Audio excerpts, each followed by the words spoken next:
raikwuo n'ime ya ka esi ije ụka nke moto ebu ya disa nda ihe ọzọ ọnụ ya ewepụta kịta abụ na moto ka esi ibu ya n'ọbụrụgo moto ndị ogwu ego na-achọ ka ewere egbuo ka m kụzieri unu nọ ya bụ ihe ọzọ fọrọ na maka ịkọwacha ihe niile a site na ka esi ụka nke ere mmanya ka esi nọ ndị mmadụ ka ewere eme dị influence of the public disa nda ereburu ya emeziri ka esi ntụ ọha fọs were bụ moto ihe ndị a na ọzọ bụ ihe njikwa ya bụrụ gacha okwu ozu iji ekwukwe ga-abịa ikwukwe ndị mmadụ enwe ike ghọtakwa ebe ị na-eje maka mụnwa soro ghọtaghị ukwe gị amakwa ọ ka ndị ghọtara gị very well mana mma a na-aṅụ nwa mmadụ ụdị ọṅụ a na mmụrụ nwa mee bad so gịnwa bụ ọjazi a na-ekwu okwu ya onye ọbụla na-ekwu nwere ihe ọ na-eme before agbụrụ gị n'ọnụ onye ewe na complain all those things eleghị anya na o nwere ebe ịdịcha 40 ka iji bụrụ mmadụ.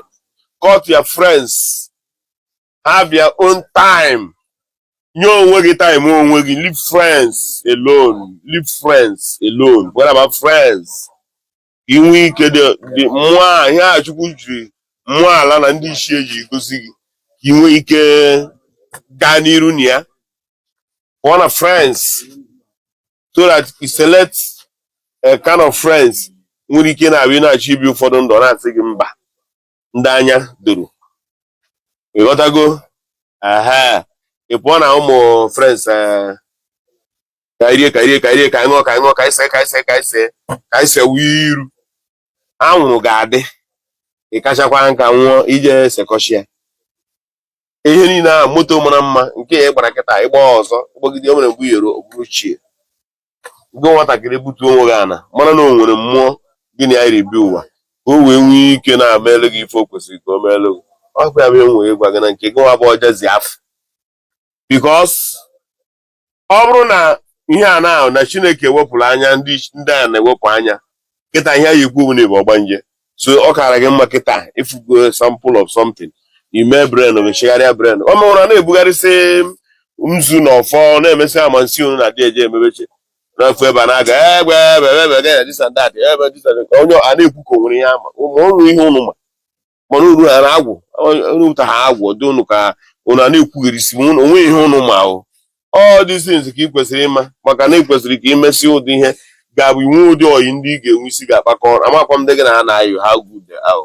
Ana m ekwe na ha do good but I'm trying to tell you that you need to reduce friends, reduce good friends to get yourself. Nwa m gbadalụ.